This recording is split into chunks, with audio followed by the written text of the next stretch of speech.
Four-way podcast, man. Yo.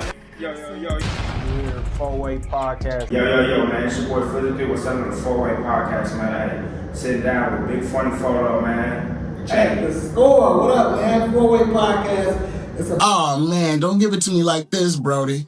Check the score. What up? It's the kid, BigFamousFoto, and I met you with another crazy story. Tune in. So you know damn well, whenever you got told to go get the belt, shit just got real. You know why another thing I don't like surprise pussy pictures, cause it's like I didn't even ask you for a pussy picture. So who the fuck you took that pussy picture for, and why did I get it last minute? Yeah, what up, bro? What up with you, man? How you good?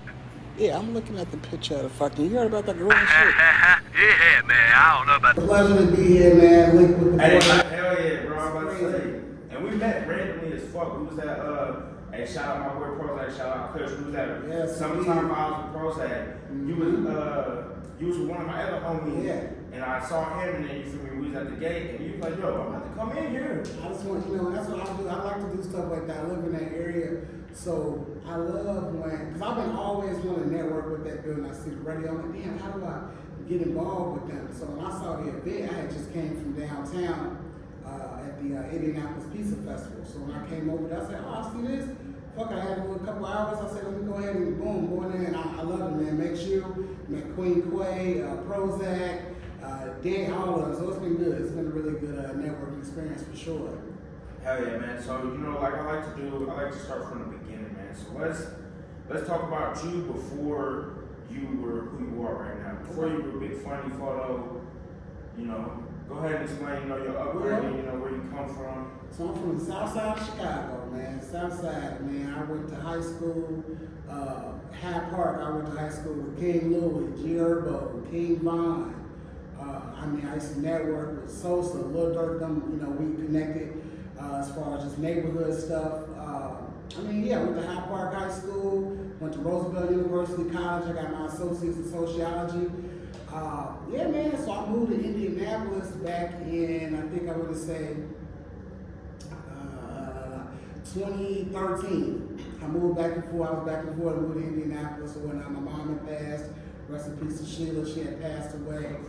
Thank you, man. I appreciate it. But growing up in Chicago, man, really, the whole situation with that, it is what you see. Back when I was growing up, it was always bad. It was always, it had its ups and downs. But back around 2012, it really took off when the music scene, the drill scene came upon. So you was, so you was there, you feel me, before it hit and then when it hit? Yeah, I was right there. So I used to do music myself back then. We used to go on the BSM Black Star Mafia. Shout out to King Rodney, shout out to CEO Kobe, Jez, Foxy, that was my manager. So we used to do shows in Chicago. And we used to be in Chicago, we used to go up to Humbart, Indiana. We used to do basically the whole area. I performed with Bo Deal. Everybody know Bo Deal. He's right now, he got the Tyrant 4 movie series going on. L Streets, everybody. So we all kind of grew up doing music in that phase. And they actually doing really, really good right now. So, doing that, it was, the scene then was different because back then the music scene was based upon Kanye West, Common, Twisted. The music scene wasn't no drill music. It was just starting, because I remember whenever this first started to hit, I remember the first time I ever heard Chief Keef, it was the Love Soldier, I want to say. Mm-hmm. And I remember I used to sing Love Soldier. I didn't even know what it was. So it's crazy to really think about the before Chief Keef era and then the after Chief Keef era, because now it's you can't even think about Chicago without thinking about the drill music and all that. So it's weird to think about what Chicago was, back when it was the footwork stuff, back when it was, the dance. Final Phase dance group, Final Phase, there was a bunch of dance. Footwork was our shit. Footworking, house parties, house music, that was basically my mom in them era. And then I turned 35 today. So back into that era, basically around 2000, I graduated high school in 2008. I graduated at Hyde Park. So around 2010, the footwork and shit, it's always gonna be a staple in the city, but it just got violent. It just got crazy. The gang shit started happening. Chief Keef started coming up, and my family, we was all black disciples. We was all BDs and shit. So back then, when it was back then before the whole street war in Chicago, everybody was cool. You know what I'm saying? You go to parties, you see one of your brothers, it was all love, everybody cool. But the music scene, when Chief Keef and rest in peace to Duck and everybody got on, and it's like everybody chose a side, and that's when everybody was. So it's like, it blows my mind when I go out to cities and meet people and they like, oh, you from Chicago, you want to walk the band? They're like, you don't like that? I'm like, nah, brother, I'm 34, 35. Back when I was coming up, it wasn't a war between them. Like, those was my cousins. So at my age, I don't have no problem with the other side of rap music because I'm a grown ass man. I'm doing other things. Like, as you were like coming up, you literally like, you were able to see the divide happen. I was able to see the divide, yes. And it was just basically based off of music and territory. Now, for real, I was about to say, 'cause that's one of the big things, like, whenever you hear about it, it's like, people would get on the song and it's like, oh, they said fuck us? Alright, let's fuck them now. Yeah, smoking such and such, they smoking him, and it's just, you know, it all started from the whole Tupac situation, then Lil Georgia, and it just got And now you got, you feel me, like the Q50s, Rest in Peace, Lil Jazz, like, Rest in Peace, Lil and Blood. them motherfuckers, them young ones is wild. I don't know if you recently seen, there was a video, Q50's in the booth, and he's got one of his people, they in the booth, and he literally cut the music. He said, man, I need you to diss them more. Like, man, say fuck that nigga grandma. Say, and I was just like, just watching this, like, oh shit, like, y'all purposely, like, purposely tagging the movie, like, nah, nigga, you ain't disrespect them enough. Like, I need to see some more disrespect. Yeah, it took a turn, man. You know, you got Gary rapper, Screwing G. He's one of the Gary rappers that's highly connected with Chicago. Now he's in tour with people in Chicago, and he just sauced up with Q50. It's just a lot going on, man. To where it's like, when you think of drill music in Chicago, you think of Chief Keef, you think of Durk, and then you think of, okay, now they consider them niggas my age now, 30, Durk 33 now. Them the old heads. Them the old heads now. You feel me? We the unks, we the OGs, that So now you got Q50, you know, rest in peace to Jeff. You got YG Fatso, you got R.I.P. Lil Spoon, you got all those new singer rappers. And it's funny, even as an older dude, I listen to them dudes. It's great, I love their music. That's my Hey, no, that's my biggest like conundrum with myself. Is like, I'm not living that life at all. Message, But the man, music, every time they drop, I'm putting that shit on. I'm in this bitch bobbing my head. I would think I'm a white. I'm not living that lifestyle anymore at all. I will tell you that is not my lifestyle. I am straight business professional. But it's like, when I listen to the music, it's like, you know, I'm back in the gym now. So it's like, when you listen to that music, it motivates you. You know, I'm not even thinking about the message. It's like, I know what they're talking about, but I'm not into it with the people. I mean, like, you know, it just get your shoulders moving, get your head like. But you know what's fucked up in Chicago, man? It's like, the city's so messed up. It's like, if you listen to them, you with them now. They're like, we ain't in Chicago, so we good. But in the city, if you drive down the block and you bump the ops music on the block and they see you damn near with them, you can be a regular civilian. You just like that person's side. You with them niggas. You with them now. That's crazy. I remember I went to Chicago one time. I've been a few times, but one time it was just like me and my brother. It wasn't like a school trip or nothing. I remember we were driving. We just went down some street, and I remember this motherfucker. He's like, watch this.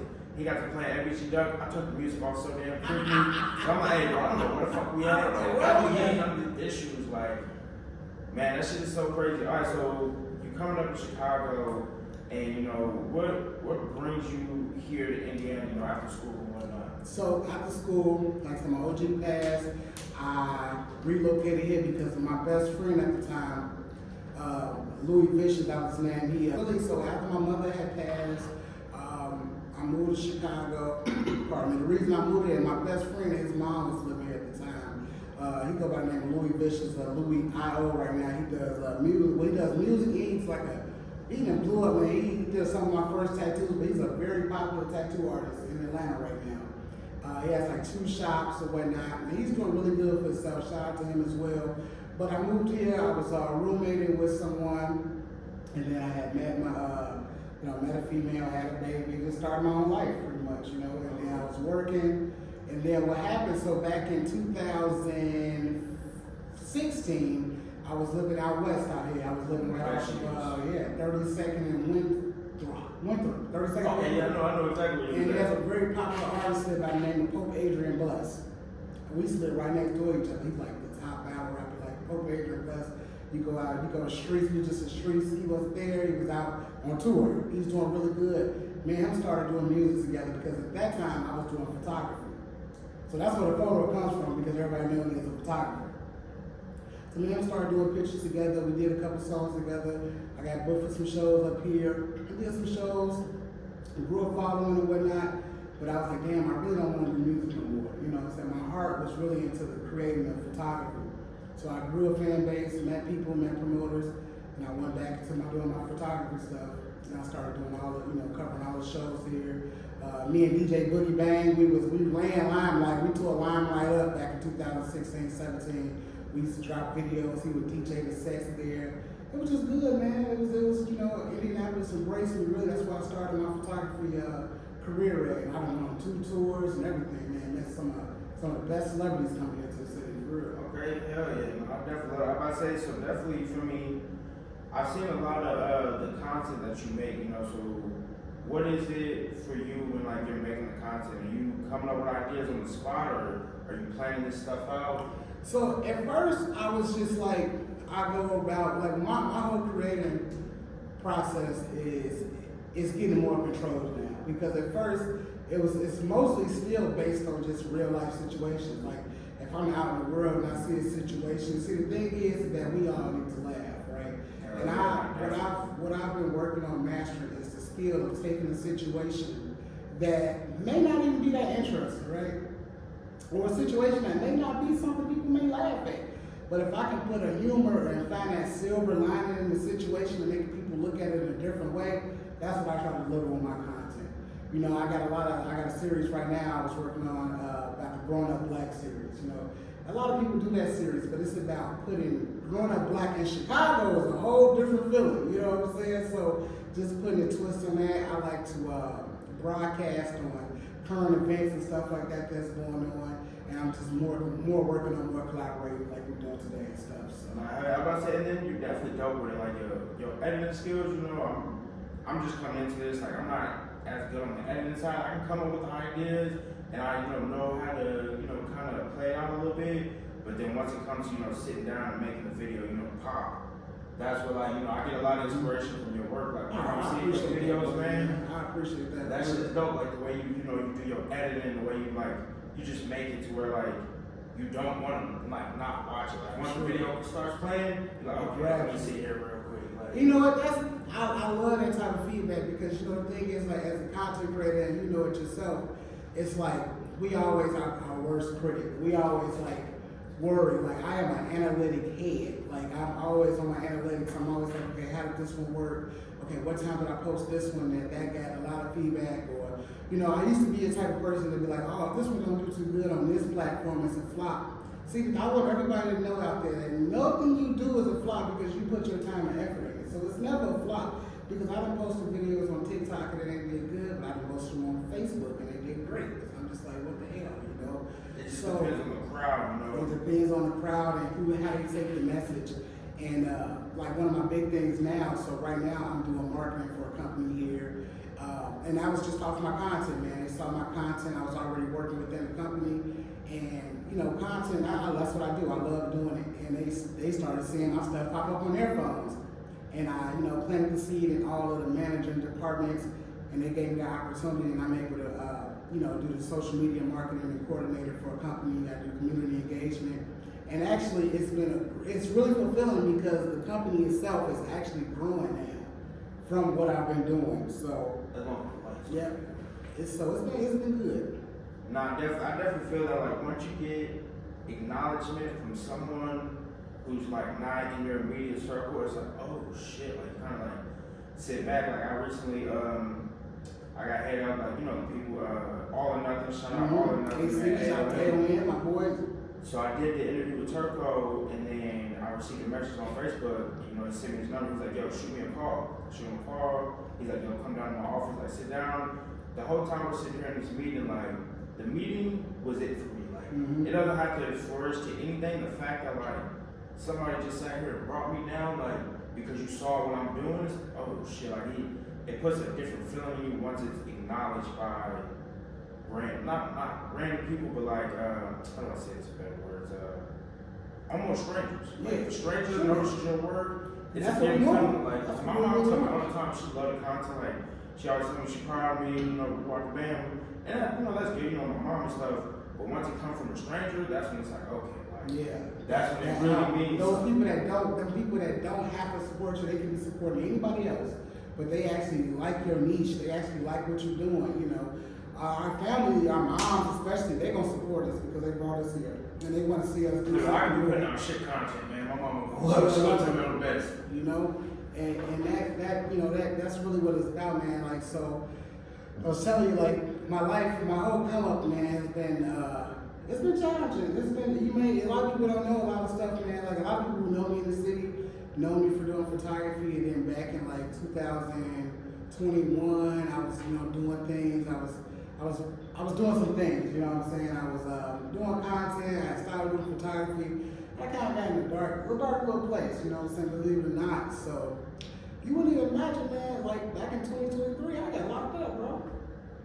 Yeah, I got locked up, man. It was crazy. This is the first time I'm actually bringing this out on 4-Way Podcast, man. Hey, man, it's an exclusive. This is an exclusive, man. So, like I said, I was doing my content. It was growing. I was getting a little money off Instagram. I was doing some behind-the-scenes things, making money a certain way, and then money. You know, you get into a lifestyle where you live in a certain way, and you become secluded. You know, you're just like, hey, this is good. I really don't have to do nothing else, you know. And I was gone for like, shit, really, it's like, I'm new to you, but a lot of people, like, I went out the streets, everybody was like a family reunion, because like back in 2023, man, I had, and me and my child's mother was actually the one that called me, that's funny. And man, I had got locked up, man, I had robbed 4 banks with a note, brother. You robbed 4 banks? 4 banks in 2022 to 2023, man. That's so you just pulled up, slid them a note, like, hey man, put this fucking money in the bag. I went there, I had a note, you know, I was going in the same mannerism, and you know, it was covered up and everything, and I asked them to say, hey, I want to cash a check, and they gave me the money. And you know, the thing is that when you're not in your right mind, like when you're living on the edge pretty much, you know, you don't be thinking, you just be doing stuff. You're like, man, I'm getting all this money. It's like, it was like a high within itself. And, you know, I got caught, got locked up. So you were almost like, during that whole process, you were kind of like, you're not living in your body, you're kind of living on the outside of it, you're just watching yourself. Like, your body's just doing its own thing, and you're just watching it happen. Pretty much, bro. And it's just like, you know, what happened was, it's like, you know, at that point, I was sipping lean and stuff.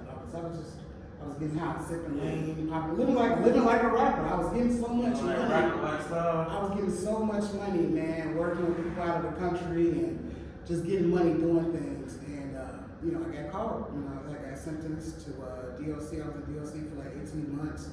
And the thing is this, though. So that's that part, right? The part that you would never know. I would say the last thing I was ever going to say. Whenever I tell people, man, it's the same reaction. It's like, yeah, you know, at one point in life, I lived so many different hats. I've done photography. I worked for Freedom Mortgage. Oh, I was a bank robber for a little bit. That's just the crazy. Oh, now they say, wait, go back to that last part. And I say, you know, I tell people that because my whole thing I do now in life, and my family, I'm just talking to my family, is so proud of the turnaround, right?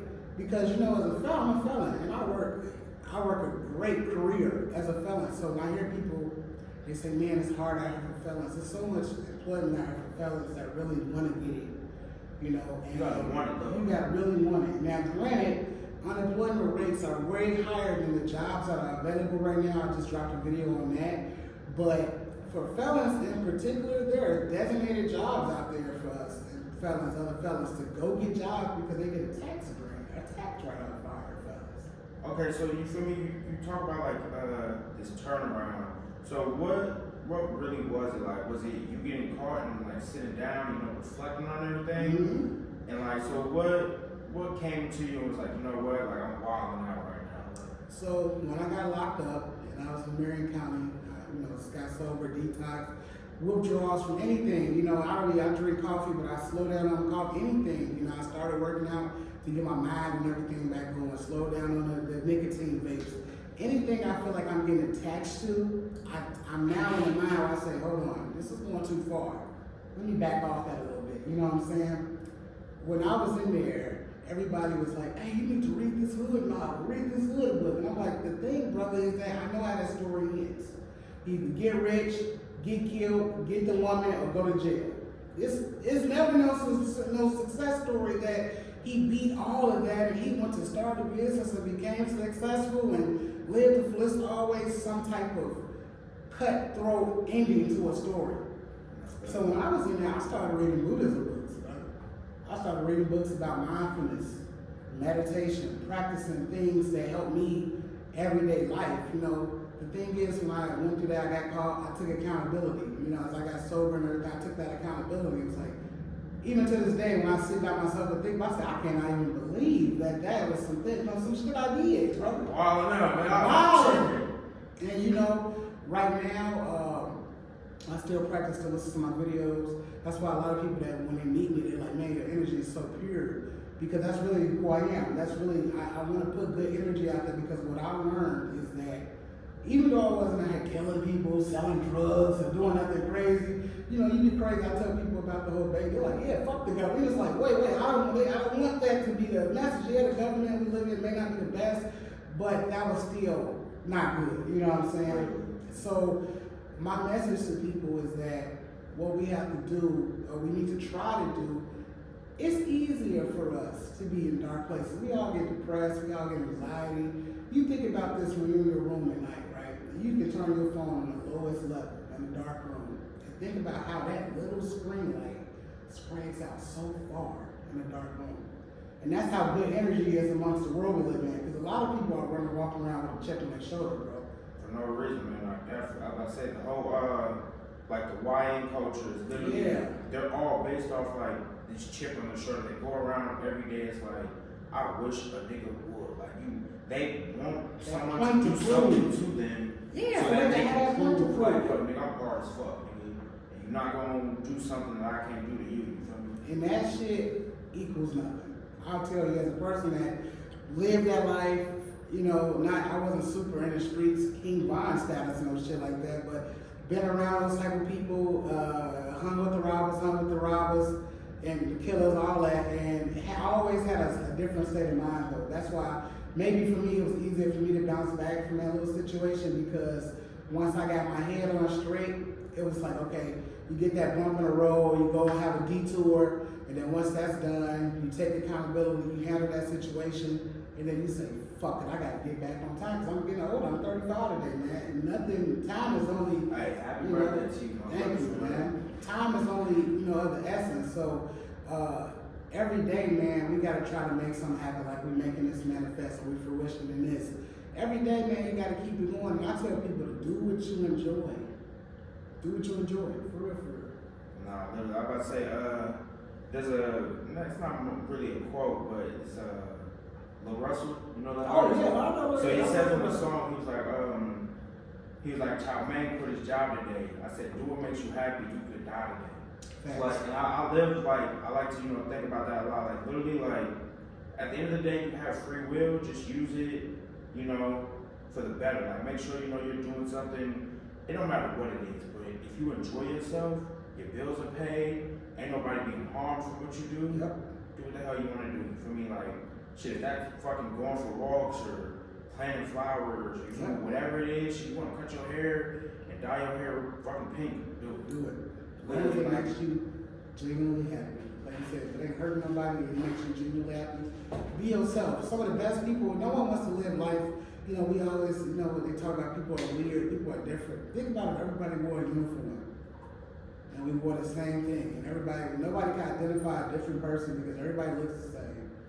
I'd rather be in a room with a bunch of people that think differently than a bunch of people that are just yes men, for real. No, honestly, I've had that feeling, coming up for a while. Like, I've never been one who, I've never enjoyed radio songs or, I never enjoyed, everybody got this sneaker, it doesn't look nice to me. Nope. If everyone's doing this, I don't like it. Except for the Dukes 35 haircut. Yeah. I did follow the way. Yeah. I did get my taper, sides in the back on the high, you feel me?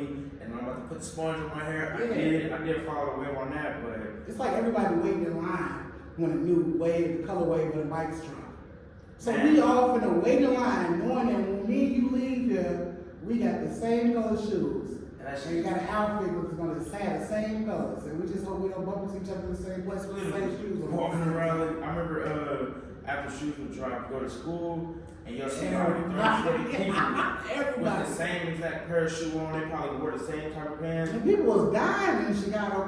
People remember in California, Chicago, people were literally getting killed for some new mics. I remember like reading the stories because I'm 10 years younger than you, so like around that time, I remember hearing about shit like that, and it's like people going to get the new pickups at Lafayette Mall, and then hearing about like 2-3 people died over some shoes, and I remember like that's when it hit me, like it was just like what the fuck, Over some shoes. and Mike don't even like us. Mike said it himself. Mike literally he's investing in making prisons.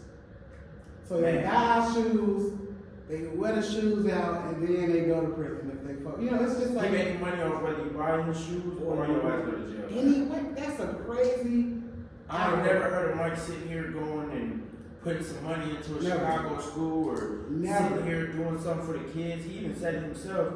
He's like, my shoes not for the inner city niggas anyway. Like, I can't afford my shit. Like, that's why you for me. Yeah, he already. And then you see people who don't have the means to pay their light bill, but they will spend that same money to go get some mics. You know, I know where they had to spend money to go get their nails and toes done, and knowing they got a Wi-Fi or a light bill due. You know, it's crazy. Like, I got 12 cameras. I've been waiting for For real, man. But you know, in the essence of it all, man, it's just like my message to the viewers of 4-Way Podcast is that anything you want to do, you really can do it. And that might sound cliche because everybody always says that, but when I say I'm living proof that I've been down, I've been up, I've been down, up, came back down, had to get a reality check, and I'm going back up. And it's all because the way I think, you know, man above, the mindset he's gave me, I'm thankful for that, and I try to just keep a positive outlook. I literally see the silver lining in everything, bro, for real.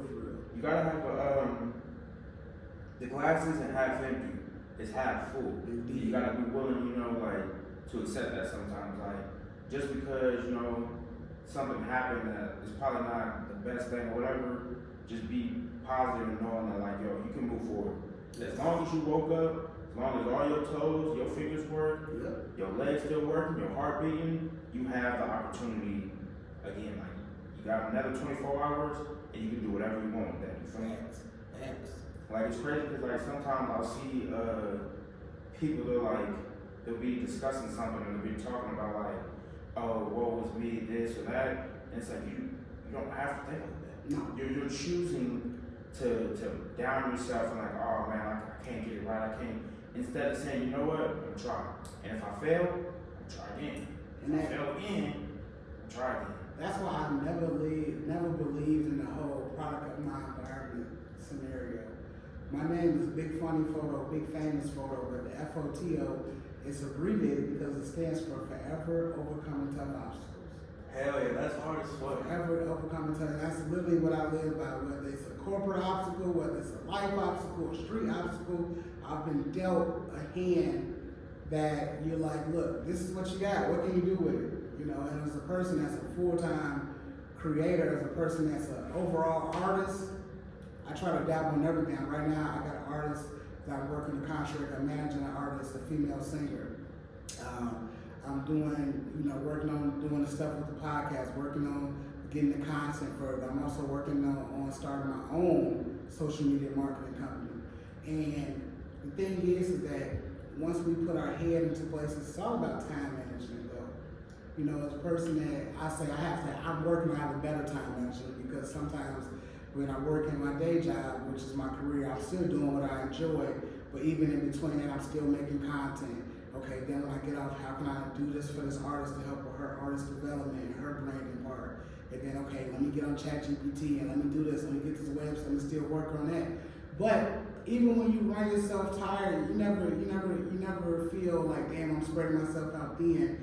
I still find time to just focus. That's what we believe in mindfulness. Is that even when we running around doing stuff, because I don't mind is a dangerous place. Oh, for not. Trust me and believe. When time was idling, when I wasn't doing photography and I was doing skits here and there, all I was focused on was money. But every dollar isn't a good dollar. Every dollar made doesn't mean it's a righteous dollar. It's all about living righteously.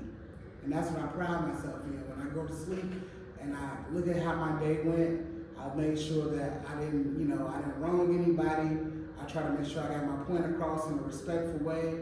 Even the ones, and everybody's not going to agree with how you think, you know what I'm saying? But I solidify that as long as I stand on how I feel and never let anybody, let anybody's opinion overpower what I feel is righteous, even if we didn't agree or agree to disagree, I'm okay with that.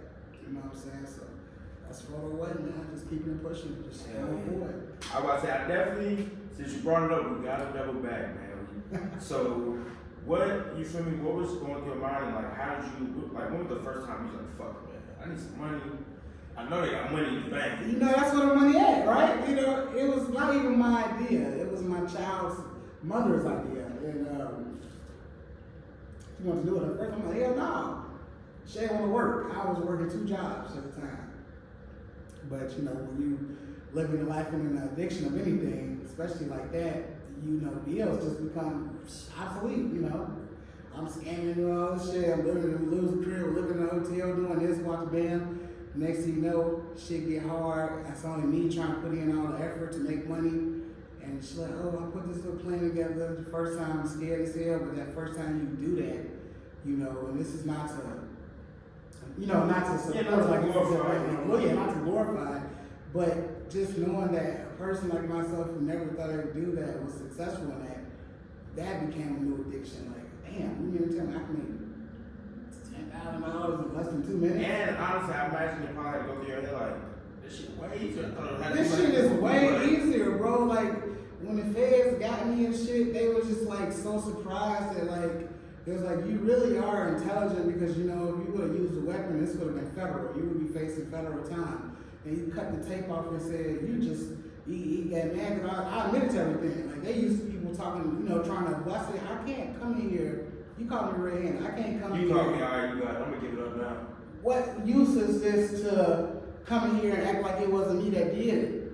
I'm about to start asking for forgiveness. He said, you're just Mr. Walk In and Walk Out, aren't you? You know they call me Mr. They gave me a nickname. If it was a rap, I was rapping, that'd be my motherfucking nickname, Mr. Walk In and Walk Out, you know. But not to glorify that, it's just that it just shows that we as humans, we will always adapt to our situations where, okay, you felt like you tried everything. I'm working, this ain't working, I gotta wait for this every 2 weeks pay.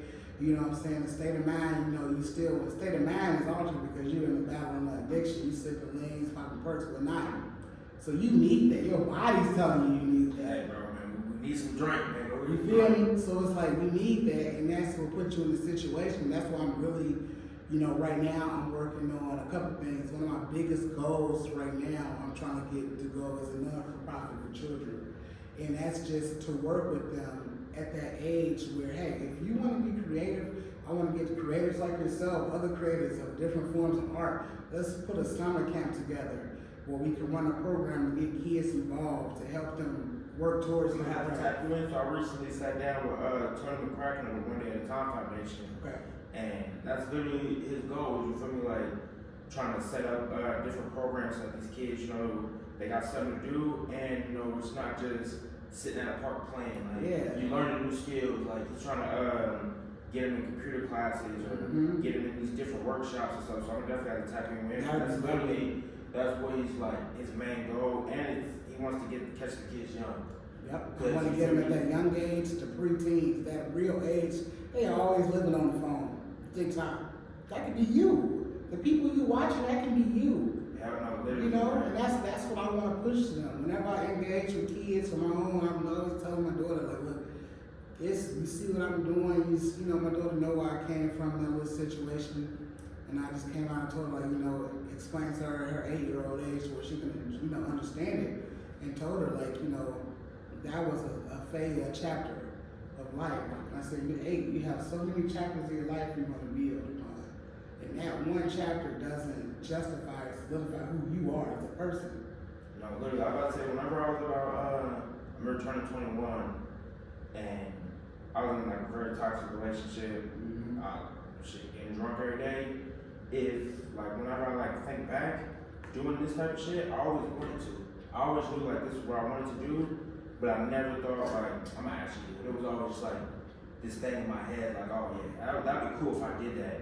And then like, now I'm actually I'm getting to sit down with great people like yourself, like this shit is dope as fuck. Like to be able to, cause I always just had this itch in me, like I would see famous people stuff and it's like, I always want to meet them, I just want to sit down and talk to them. Yeah. I just want to get into the mind of the people, especially like when it comes to creators or people in foundations or just dope people with dope stories. I just wanted to get into the mind of them because like, what is it that goes on in your head that allows you to do this? Like for instance, when it comes to artists, those are my favorite people to sit down with because I love to see like, what is the concept, and you always think like everything is this like major plan or it's this or that. Half the time it's just random. It's just random. It just happens and they feel it and they do it. Like I was talking to Lil Billy. Yeah, he was saying. I saw that video. Shout out to Lil Billy. I definitely shout out him. I definitely push it up now. But he was saying like whenever he feels it, he goes to the booth. And if you're not feeling it, you don't go to the booth. And like whenever he's explaining like how he does his music, it's like it's exactly how he feels that day. So if he's feeling gangster that day, he gonna do some gangster shit. If he's feeling lovey-dovey, he gonna make a love song. If he's feeling hype, he gonna make something hype. But and it's hard to never like try to force it. And that was like that shit just so dope to me because from an outside perspective, you always think it's this like strategic thing. Think everything is it's a master plan. And they did this and then they did this and they knew that this was gonna happen. Half the time it's like, shit, I did it, I put it out. Even me, like when I like, cause as a songwriter myself, and I'm writing songs like for other artists or writing songs for myself or even just helping artists write songs, it's really about like the beat. If I hear how the beat. So the beat, people understand like the beat really does set the tone for a song, hands down. The beat is talking to you the whole time, so you're not gonna hear a slow beat, and you know what I'm saying. Like the beat tells you what it wants to be done to it. Seriously. Yes, indeed. Okay, I'm about to say something for me. What is the goal for this year? It's one of my favorite questions to ask you. So we're in month 9 now, so coming towards the end of 2025. What's a goal that you've either completed for this year, or that something that you want to knock out before the year is up, or just something that's like, yeah, I'm working on that. You feel me?